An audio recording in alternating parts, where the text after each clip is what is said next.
dusenge Imana. Mana yacu, Mana ishobora byose, Mana y'amahoro, Imana y'imbaraga, Imana ifite ubutwari ndetse n'ubushobozi. Se umwami wacu Yesu Kristo, Imana idukunda urukundo ruhebuje.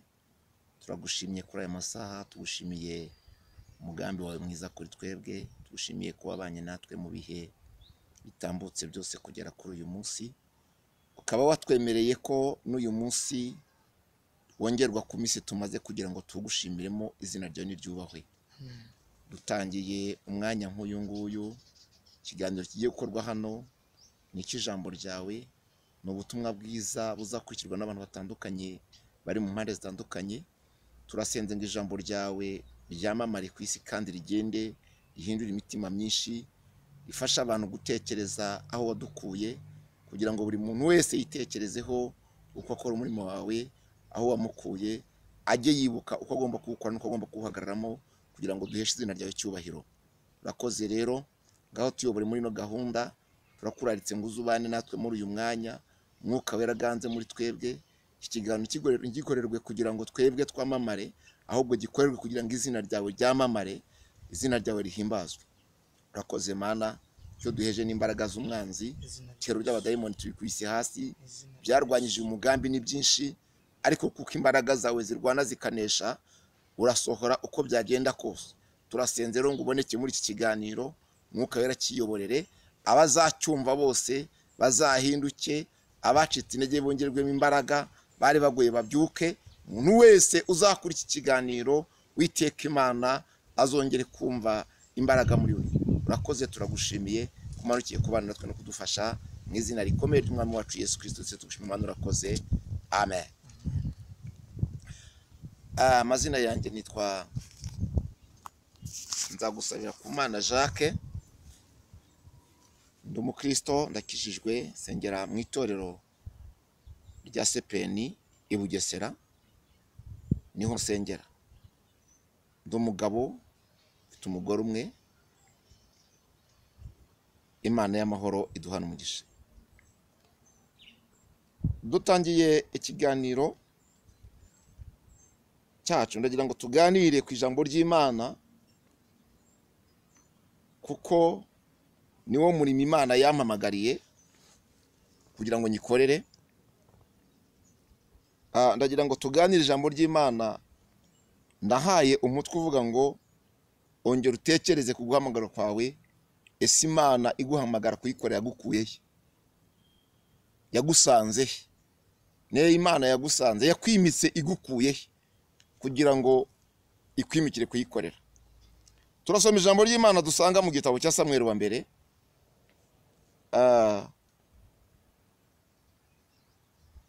turasoma igice cya mbere, igice cya 16 umurongo waho wa mbere. Turasoma turangize iki gice cyose kugira ngo uze kumva icyo nashatse kuvuga. Imana ishimwe cyane. Reka dusome. Titira amagambo aravuze ngo Samweli atoranya Dawidi ngabo umwami. Imana idufashe cyane. Bukeye Uwiteka abaza Samweli ati, uzageza he kurira Sawuli kandi nanze ko aba umwami wa Isiraheli? Uzuza ihembe, kandi nanze ko aba umwami wa Isiraheli. Uzuza ihembe ryawe amavuta ngutume kuri Yesaya w'i Betelehemu, kuko niboneye umwami mu bahungu be.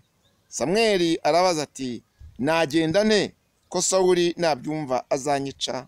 Uwiteka aramusubiza ati, jyana inyana y'ishashi, nugerayo uvuge uti, nzanywe no gutambira Uwiteka igitambo, maze uhamagare Yesayi aze ku gitambo, nanjye nzakwereka uko uzagenza. Imana itugirire neza. Uzansukira amavuta ko nzakubwira. Nuko Samweli akora uko Uwiteka yavuze, ajya i Betelehemu. Agezeyo, abatware b'umudugudu baza kumusanganira bahinda umushyitsi, baramubaza bati, mbese uzanywe n'amahoro? Ati, ni amahoro, nzanywe no gutambira Uwiteka ibitambo. Nimwiyeze muze tujyane ku gitambo. Kandi yeza Yesayi n'abahungu be, abahamagara kuza ku gitambo. nuko basohoye aho yitegereza Eliyabu aribwira ati ni ukuri Uwiteka yimikisha amavuta nguyu imbere ye. Ariko Uwiteka abwira Samweli ati nturebe mu maso he cyangwa ikirere cye, kuko ari kirekire namugaye, kuko Uwiteka atareba nk'uko abantu bareba. Abantu bareba ubwiza bugaragara, ariko Uwiteka we areba mu mutima. Yesayi aherako ahamagara Aminadabu amurikira Samweli. Samweli aravuga ati uyu nawe si we Uwiteka yatoranije. Yesayi ariyongeza amurika Shama. Nabwo Samweli aravuga ati uyu nawe si we Uwiteka yatoranije. Nuko Yesayi amurikira Samweli abahungu be 7. Maze Samweli abwira Yesayi ati aba si bo Uwiteka yatoranije. Samweli abaza Yesayi ati abana bawe bose naba? Aramusubiza ati hasigaye umuhererezi, ariko aragiye intama. Samweli abwira Yesayi ati mutumire bamuzane, kuko tutari burye kurya ataraza. Nuko aramutumira amujyana mu nzu. Yari umuhungu w'inzobe ufite uburanga kandi w'igikundiro. Uwiteka aravuga ati haguruka umusukeho amavuta. Niwe uwo. Samweli aherako yenda ihembe ry'amavuta ayamusukiraho imbere y'abakuru be. Uhereye ubwo umwuka w'Uwiteka akajya aza kuri Dawidi cyane. Nuko Samweli arahaguruka asubira i Rama. Amen. Reka tuganire kuri aya magambo dusomye. Izi nkuru ni inkuru z'umugabo Samweli ubwo Imana yamugendereraga agiye kwimika Dawidi ngabo umwami. Imana idufashe cyane. Dawidi uyu nguyu ahantu yari mu ishyamba, yari umwana utazwi, wari uzwi na se gusa wamubyaye, nawe kandi yaramushyize mu ishyamba ariwe yibera aragira intama. Babaga indimwe na Dawidi, abahungu 7 babaga indimwe na Dawidi, bari barize, babaga mu rugo, bari abana bazwi, bari abana wabaza ngo abana n'abande. Yesayi akabazana adafite ikibazo. Ariko umunsi wo kwimika umwami, Imana idufashe, umunsi wo kwimika umwami, Imana ntiyareba muri babahungu babaga mu rugo, babaga iruhande rw'umubyeyi bari bazwi, ahubwo Imana yirebera uri mu ntama mu ishyamba. Imana ishimwe. Irangije iramwitegereza, imureba ari mu ishyamba mu ntama aragiye, aharagiye intama mu ishyamba. Iramwitegereza ibona Dawidi niwe washobora kuyobora Abisiraheli. Ntiyitegereza abize amashuri bari mu rugo, bari kumwe na se, birirwa mu rugo, birirwa barya, birirwa bameze neza, ahubwo yitegereza umuntu uri mu ishyamba. Nabuze dutangira ngo utekereze ahantu Imana iguhamagara kugira ngo uyikorere, yakwimitse igukuye he. Imana ishimwe cyane. Ngo Imana ibwira Samweli ubwo yari ahantu haririra Sawuli, Imana ibwira Samweli ngo mbe Samweli uzageza he kurira Sawuli, ko nanze kaba umwami w'Abisiraheli. Imana ubwayo niyo yari ibyanze, niyo yari yanze kaba umwami w'Abisiraheli. Imana itugirire neza cyane. Ubwo Sawuli yayoboraga yibwira yuko ari ku ngoma, yayoboraga yibwira yuko agikomeye ku ngoma, yayoboraga yibwira ko akiyitayeho akiyikomeyeho, ariko Uwiteka Imana yari amaze kumwanga. Imana iturengere muri iyi minsi ya none. Turimo abantu turimo twibwira ko tukicaye mu mwanya Imana yadushyizemo, tukagenda tutarigize twumvira Imana, tukibwira ko aho duhagaze ariho, ariko Imana yaramaze kutwanga. Uyu Samweli ngo agira agahinda n'umubabaro, agumya kurira yingingira Sawuli kugira ngo hagume ku ngoma. Ariko Imana irazibwira Samweli, amubwira ngo mva wiririra Sawuli, kuko nanze kaba umwami w'Abisiraheli, nanze kwayobora ubwoko bwanjye. Iramubwira ngo ahubwo umva ikintu ugiye gukora, uzuza ihembe ryawe amavuta, ugenda ujya i Betelehemu, niboneye mu bahungu ba Yesaya, nitegereje mu bahungu afite, mbonamo umuntu ufite umutima umeze nk'uko nshaka. Haleluya, Imana ishimwe cyane. Dukeneye kugira ngo uyu munsi muri ibi bihe twinjiyemo dusabe Imana kugira umutima umeze nk'uko Imana ishaka,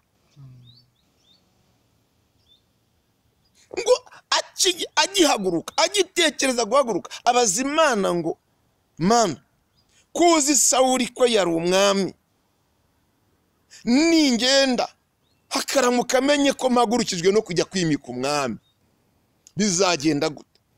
Ntazanyica? Ariko Imana kuko ari umukozi w'umuhanga, kandi icyo yari igambiriye kwari ukwimika umwami uzayobora ubwoko bwayo. Imana ishimwe cyane. Iramubwira ngo umva rero nkubwire Samweli, abantu bakuzi bazi yuko uri umutambyi, abantu bakuzi bazi yuko uri umucamanza w'Abisirayeli, abantu bakuzi, haleluya, bazi yuko uri umuhanuzi. Ibyo bintu bitatu Samweli yarabikoraga, yarabifite muri we, yarabikoraga. Imana ireba kimwe, iramubwira ngo ubwo ugiye ukaba ugiye nk'umuntu ugiye kwimika umwami, uhaguruka ntuhaguruke nk'umuntu ugiye kwimika umwami, noneho ugenda ugiye nk'umutambyi ugiye gutamba igitambo. Imana ishimwe cyane. Samweli ngo ahagurukana inka, agenda agiye kwimika umwami, ariko agenda ajyanye igitambo. Abamubonye aciyeho n'inka bakabona yuko Samweli agiye gutamba, ntibabone yuko agiye kwimika umwami. Ngo aragenda agezeyo, abantu baramubaza, uzanywe n'amahoro? Arababwira ngo nje gutambira Uwiteka igitambo, ahubwo nimwiyeze kugira ngo dutambire Uwiteka. Imana ishimwe cyane. Dufite ibitambo byinshi byatambwe, ariko bitambwa n'abantu batejejwe. Ariko ibitambo byatambiwe Uwiteka, Imana ikeneye ko abitamba baba bejejwe. Ngo bariyeza, bamaze kwiyeza, ngo yeza Yesaya n'abahungu be. Amaze kubeza, atangira umurimo wo kwimika wamujyanye. Imana ishimwe. Ariko ngo yajya kwimika, ngo Yesaya aragenda areba abahungu be bose, ngo ahera ku mfura, azana umuhungu wa mbere, ngo ahamugejeje, ngo Samweli amwitegereje, ngo agiye kumusukaho amavuta. Uwiteka Imana abwira Samweli, amubwira ngo ntabwo ari we, namugaye, kuko nge ntareba nk'abantu. Azana uwa kabiri, azana uwa gatatu, ngo abo bahungu be bose barindwi arabarangiza. Akimara kubarangiza bose, haburamo n'umwe Imana yishimira ngo ivuge ngo uyu nguyu niwe bari gusukaho amavuta. Dufite ingorane, dufite agahinda muri iyi minsi ya none. Dushobora kuzibeshya yuko turimo tumurikwa, turimo dutambuka, abantu bakavuga ngo nuyu, ariko atariwe Imana yagize gute, atariwe Imana yatoranije. Ngo Imana yitegereza Samweli, ngo imuha ubwenge, abaza Yesaya, aramubaza ngo abana bawe ni aba ngaba gusa? Ngo Yesaya yibuka ko hari akandi kagahererezi, aravuga ngo ufite undi w'umuhererezi, ngo ariko aragiye intama. Umva ahantu amwibukiye. Ngo Samweli abwira Yesaya ngo haguruka ugende, mujye kumuzana, tuma abagaragu bazana uwo mwana, kuko uwo mwana ntituri bujye ku meza atari yaza. Imana ishimwe cyane. Haleluya. Ngo baragenda bajya kuzana Dawidi, ngo baramuzana bamugejeje mu rugo kwa Yesaya, ngo amwinjiza mu nzu. Imana ishimwe. Ngo akimara kumwinjiza mu nzu, Imana ishimwe cyane, ngo akimara kumwinjiza mu nzu, ngo agiye kumusukaho amavuta, Imana iramanuka ibwira Samweli, iramubwira ngo nuwo nguwo noneho. Haleluya. Nuwo nguwo natoranije, nuwo nguwo nahisemo, nuwo nguwo nemeye ko aba umwami w'ubwoko bwanjye. Imana ishimwe cyane. Dawidi uyu nguyu Imana imutoranya, yamutoranije ari mu ishyamba, ahantu utakwifuza kuba, ahantu hagayitse, nta nubwo yarakibukwa, kuko yiberaga mu ishyamba. Bamwibukaga abandi bana bamaze gutambuka, we yibukaga nyuma y'abandi. ariko uwo bibukaga nyuma y'abandi Imana imwibuka mbere, iravuga ngo uyu nguyu bibuka nyuma y'abandi njyewe niwe ndimo kubona nkabona yabasha kuyobora ubwoko bwanjye. Imana ishimwe cyane. Nshuti wowe udukurikiye, Imana ishobora kuba yarakonye abantu batarakubona, bakaba batanazi yuko hari icyo ushoboye, ariko Imana yakureba ikabona hari ikintu ushoboye kuzayikorera. Imana ishimwe cyane. Ntabwo Yesaya yabonaga Dawidi nk'umuntu wazaba umwami uzayobora Abisiraheli, ariko Imana yitegereje Dawidi ahari mu ishyamba, uburyo akuye intama, uburyo zigendamo, uburyo zishigashiga, uburyo ziba hafi. Imana iramureba ibona ubwo buryo abikoramo, naramuka ageze mu Bisiraheli azabayobora neza bikemera, azabayobora bikagenda neza, azabayobora ubugwa neza, azumvira Imana, akagendera mu mategeko yayo, akagendera mu murongo imuhaye, ntayisuzugure. Iravuga ngo mbonye umuntu ufite umutima, Imana ishimwe cyane, umeze nk'uko nshaka. Imana idukeneyemo umutima umeze nk'uko ishaka. Niyo twaba turi mu bibazo, nubwo twaba turi mu ishyamba aho twatawe, yatureba ikareba imitima yacu, ikabona imitima yacu imeze nk'uko Imana ishaka. Imana ishimwe cyane. Ngo Dawidi akihagera, ngo asukwaho amavuta, ngo akimara gusukwaho amavuta, aleluya, ngo akimara gusukwaho amavuta, ngo umwuka w'Imana atangira kumuzaho cyane. Aho Imana yamukuye ni mu ishyamba, niwe yari imutoranirije, iramuzana imwimikisha amavuta kugira ngo azabe uwo kugikorera, azabe umwami w'Abisiraheli. Nshuti wowe udukurikiye utwumva uyu munsi wa none, tekereza wibaza ahantu Imana yagukuye. Nurangiza wibaze niba uyu munsi wa none ugihagaze neza nk'umuntu Imana yatoranije igukuye mu ishyamba, kuko mu ishyamba si ahantu heza. Mu ishyamba ntabwo ari ahantu watoranyirizwa wakurwa ngo hakurwe ibyo gukora ibyo, ariko Imana itureba turi mu ishyamba, ahantu nagereranya nk'ahantu hasuzuguritse, ahantu najya nk'ahantu hagayitse, ahantu abantu batakwitaho, ahantu bakubona bakabona urusuzuguwe, aho ngaho ntabwo bakugira imbabazi ngo gukure. Ariko Imana yitegereza twebwe turi iyo ngiyo mu ishyamba, ahantu hatazwi, mu ishyamba ahantu tutagaragara, mu ishyamba ahantu tutibukwa, yiratwibuka, iravuga ngo mbonye uriya ari we wabamo umwami. Ntabwo icyo Imana ireba ari ahantu turi, icyo Imana iri kureba mu mutima dufite. Imana ikeneye ko abayikorera umunsi wa none, abakozi bayo, tuba dufite umutima umeze nk'uko ishaka. Ndabwira abankurikiye uyu munsi wa none, Imana ikeneye abakozi bafite umutima umeze nk'uko Imana ishaka, kugira ngo tutazavaho twibesha yuko Imana ireba uburanga, ireba igihagararo, ireba abantu bize nka bariya abahungu ba Yesaya yagiye amurikira Samweli kugira ngo amwimikishe amavuta. Titire ntabwo arizo zirimo gukora uyu munsi wa none. Jambo ry'Imana nasomye muri Yobu ibice 28 haravuga ngo dore ngo maze ibwira umuntu ngo dore kuba Uwiteka nibwo bwenge, kandi kuva mu byaha niko kujijuka. Bivuze iki?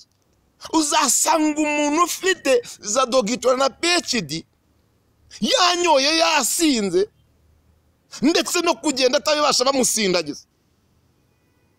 Uwo muntu ntabwo ari ubwenge afite, ahubwo afite ubumenyi. Icyo yagiye kwiga mu isi, gushaka mu isi n'ubumenyi yashatse, ubumenyi abwigwizaho, aragenda ashaka ubumenyi abwirundamo, ariko ubwenge arabuhishwe, ntabwo afite. Kuko ikigaragaza umunyabwenge ni ukubaha Uwiteka. Ntabwo waba ufite ubwenge butangwa n'Imana, buturuka ku Mana, ngo nuba warize amashuri, ufite amashuri, ufite dogitora, ufite ibyangombwa by'ubwenge bwose, wita ubwenge, nurangiza ujye gufata umwana muto ku ngufu, aho nta bwenge burimo. Nurangiza usinde urare muri ruhurura, ubwo si ubwenge.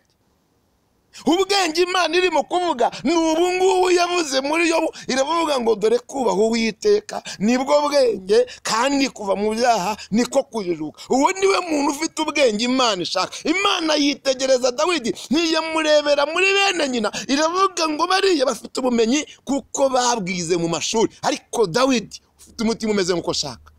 Imana ishimwe, uwo niwe ufite ubwenge. Ntabwo ubwenge Imana idukeneyeho ari ubwenge tujya gushaka mu mashuri, ntabwo ari ubwenge tuzakwiga ngo tuzane amadoktora akomeye na diplome zikomeye. Ni ubwenge buturuka ku mwuka w'Imana Imana iduhaye. Ubwo nibwo buzatuma tugira umutima umeze nk'uko Imana ishaka. Ndabwira umuntu udukurikiye umunsi wa none, genzura buryo ki urimo gukora umurimo w'Imana. Wibuke ahantu yagukuye. Ese mu ishyamba aho yagukuye uribuka ko yagutoranyije mu ishyamba? Umeze nka Dawidi aho yamukuye aragira intama. Uyu munsi wa none uracyagendera mu byo yagutegetse kugenderamo? Ibuka umwuka w'Imana wabanye nawe ubwo yagutoranyaga. Ese umwuka w'Imana aracyakuzaho cyane?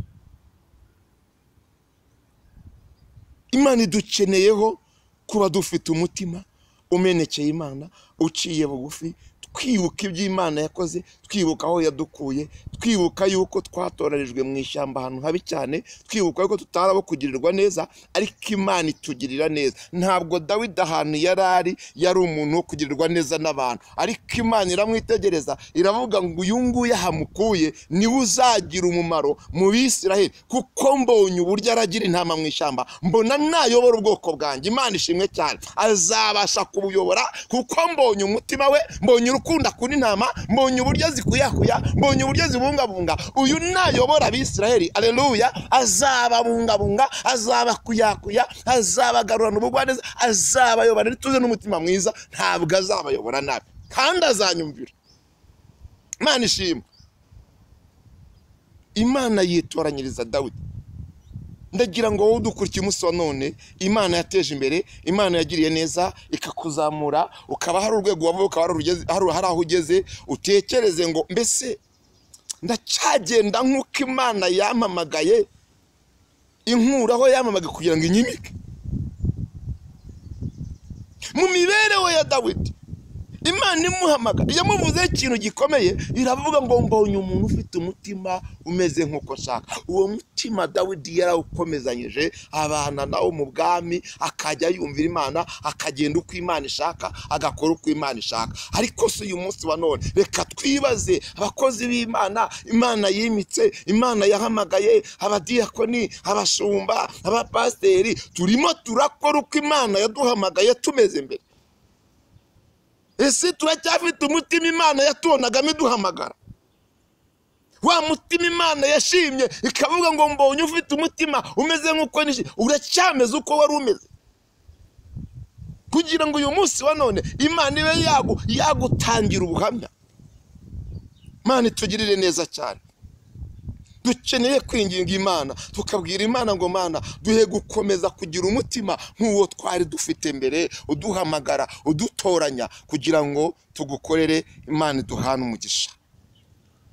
Dusenge Imana kubw'iri jambo ry'Imana, Imana y'amahoro yashyize ku mutima wanjye kugira ngo ndiganirize abarikurikiye bose, kandi nzi neza yuko ni duhindukira tukinginga Imana, tugasaba Imana kuduha imbaraga, izaduha gukomeza kugira umutima umeze nk'uwo twari dufite Imana iduhamagara. Kuko iyo urebye uyu munsi wa none urasanga twaratandukiriye, duca ku ruhande, abandi turimo turajya kureba, tukareba igihagararo, tukareba uburanga nka Yesaya uko yarebaga, ariko ntabwo Imana ireba igihagararo, ntabwo Imana ireba ubwenge na diplome zikomeye. Imana irareba umuntu ufite umutima umeze nk'uko Imana igize gute ishaka. Iki ni igihe cyo kugira ngo Imana ikoreshe abantu bafite umutima umeze nk'uko Imana igize gute ishaka. Ntabwo ari igihe cyo kugira ngo Imana ikoreshe diplome, ntabwo ari igihe cyo kugira ngo Imana ikoreshe amashuri na doctora. Imana ikeneye abantu bafite umutima umeze nk'uko ishaka. Imana itugirire neza.